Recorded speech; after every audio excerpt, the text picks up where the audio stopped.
Hey, Triple Dub, what's up? It's Killer Kill from the VL. Michael Render, better known as Killer Mike, man. This is a podcast I'm listening to. You better be too. Yeah.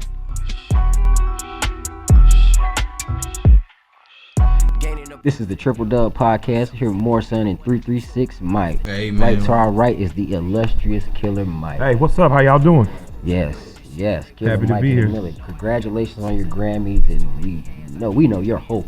From Thank the you. I jewels appreciate to it. everything backwards and forwards I to appreciate it. kryptonite I appreciate it. and whole wide world. Hey. Yes, But we're gonna jump right into it. So, how do you feel about the political state we're in right now, as far as our country? Pretty normal. Pretty normal. You watch Gangs in New York. Gangs, yeah. That's about as good as a good example as it can get. Yep, the poor fight amongst each other. They kill each other in the name of gangs. They create lifelong enemies, and at the end of the movie, all the oligarchs just kind of walk out on the pier together and wait for a new wave of immigrants to come in and convince them to hate each other too. So essentially, that's all you got. You got the oligarchs, and then the rest of us left. So I'd encourage anybody to listen to a lot more George Carlin, God Bless the Dead, a lot more Dick Gregory, God Bless the Dead, and watch Gangs in New York, and you'll understand what's going on.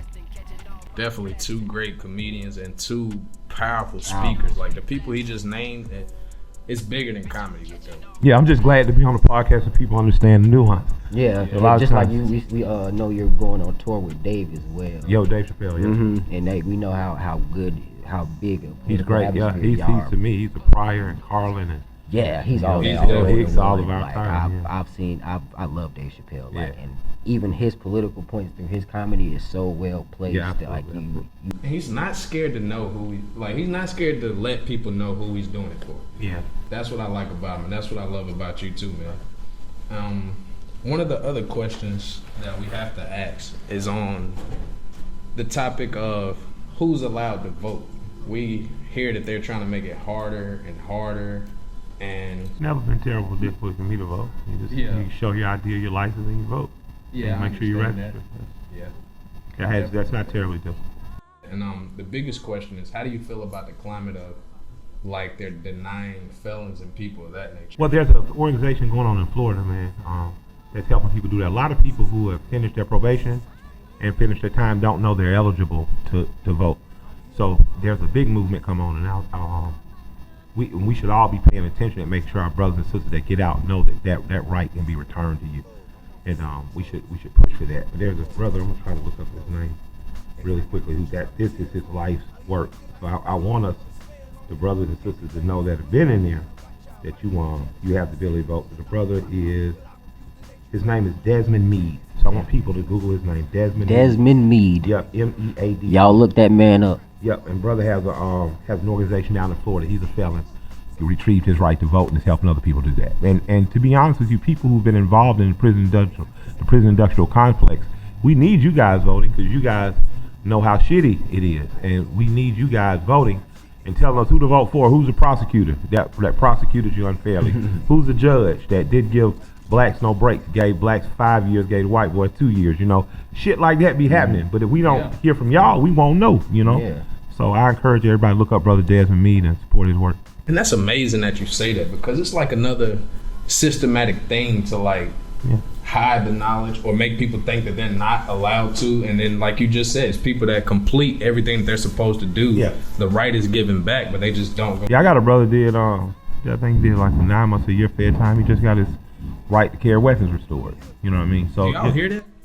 Right to did y'all carry hear that? weapons. Like, yeah. that's, So because this was a non-violent offense. You know what I mean? So a lot of brothers, you can get your rights back. I believe every American deserves those rights. In my opinion, once you done your prison sentence, all your rights should be restored.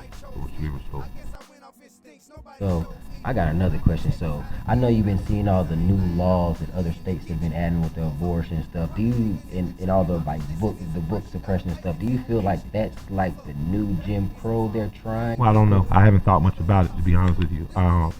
In terms of, I know how my sisters and my wife, my kids' moms and stuff feel about the abortion issue. So I stand in solidarity with most women on that in terms of from my community. In terms of the books and stuff they're banning, I don't have any idea. I just saw, where they want to, I don't think Zora Neale Hurston should be banned. I don't think Yeah, James that's what I'm Baldwin. I saying. don't think They Frantz were banning Fanon Zora Neale should ban. Hurston. But I just saw a black father standing before a school board reading a book that the school board says is offensive language because it was about kids giving blowjobs to each other.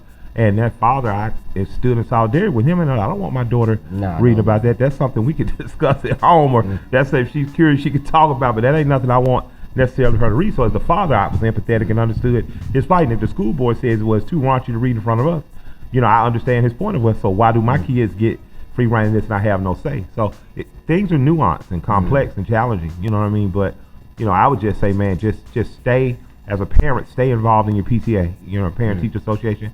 And as parents, we should be mobbing on our school boards. I mean, we should be down there wondering what's going on. I went to a very good high school in Atlanta. Had 2 principals for 30 years, one of the top tier high schools. After they start mixing up principals every 2-3 years, the school starts to come down. I wake up this morning, one of the best principals, or female principals, is there. Now they say she's about to be moving on. So when I get back to Atlanta, I'm gonna be raising some hell with the school board because I want to see the school that produced me and Lil Jon and Shannon McCullum, who's Lil Yachty's dad, who's a hell of a photographer. I want to see that school continue to be a school of greatness and those kids know they're supported. Inconsistency, when children don't have stability, they take it as lack of support. So we got to make sure kids have stability. That is a definitely great take that we need. And last question. I'm drawing a blank with the minutes and stuff, but the last question I got for you is which of course we seen the show where you went out and bought pure black products. But from that time to now, have you seen an increase in specifically black-owned products? Well, first of all, I want black people to know that you're making a product to sell to everybody. Yeah. True Detergent, for instance, is one of the products that I put out online. I remember Sarah Silverman bought a bunch of it. A lot of other people from Hollywood and LA show love. That company I got to meet with when I go back, about how do we expand, how do we get more True Detergent on sale. That's 4 Muslim men who've been revolutionaries since the 60s, formed a company. They say, well, products and services that we need every day are what we should be into selling. And you start first with your community, but you can expand. True Detergent is a great detergent. They have a bio one that, if you're allergic to certain chemicals, doesn't bother you and stuff. So, my thing has always been what services my community, and then what in my community can service the greater community. So that's one of those things I do. I use True Detergent, for instance, you know what I mean? Because it's easy because it keeps $1 in my community, and you gotta wash clothes, Yeah, that's true. It's a win-win. Well, y'all got any more questions, or we good? I got one more question. Okay. I seen on the Cam Newton podcast that you were going to text your governor. Yeah. How do you get to a point like that in that's life, dope to where you're on a like, text basis with the governor of Of Georgia? I mean, you stay active and involved from a citizen's level. You get an opportunity to meet the governor, and you let him know you would like to help your state in any way you can, and he reciprocates with whatever I can help. I'm deeply involved in trade and getting young black men, especially in the trade. His wife Marty is into making sure that we end child trafficking and sex trafficking and things of that nature. So my wife is passionate about those things too. So it's just a cross section. We're both just 2 Georgians. I mean, he happens to be the governor. I happen to be a guy that sings and dances for a living. But at the end of the day, he's a white man. I'm a black guy. He's from a more rural part of Georgia. But we want very similar things for children in Georgia. We want children in Georgia to have an opportunity. We want business. Georgia's been the #1 business state in business for the last 10 years, which by proxy helps Atlanta, that big ass airport that's 48% black and minority owned, you know what I'm saying, in terms of the vendors there. You want that to continue. So there's a symbiotic relationship there. All we did was acknowledge the relationship and stay in contact. And he's very good about staying in contact with me and other constituents. I respect him for it. I appreciate him. Yeah, I seen you text him that his boy looked bad.